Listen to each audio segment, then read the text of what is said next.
కొన్ని ప్రాంతాల్లో మాచర్లలో కానీ లేకపోతే మన గురజాలలో కానీ నర్సరావుపేటలో కానీ సత్తెనపల్లిలో కానీ కొన్ని ప్రాంతాలు వెళుతుంటే అక్కడికి పోలీసులు రీచ్ కావాలి. కొట్టుకుని ఆగిపోయి చాలే ఆగిపోయారు. ఇది పరిస్థితి. ఒక ఎమ్మెల్యే ఇంటి మీద రాళ్లు వేసే పరిస్థితి నర్సరావుపేటలో ఎమ్మెల్యే ఇంటి మీదకి వెళ్ళి దూకి కార్లు పగలగొట్టి చేసినటువంటి సందర్భం. అదేవిధంగా నాకు సంబంధించి నా చీఫ్ ఎలక్షన్ ఏజెంట్ నా సన్నిలా వెళితే కారు మొత్తం పగలగొట్టారు.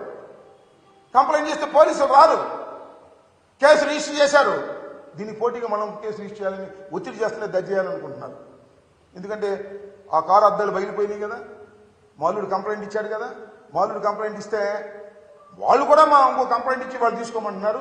ఇక్కడ ఒక సిఐ గారు ఉన్నాడు, ఆ రాంబాబు, దాన్ని కూడా రిజిస్టర్ చేయాలనుకుంటున్నాడు. ఇది ఇంత దారుణంగా ఫెయిల్యూర్ ఆఫ్ ది పోలీస్, దారుణ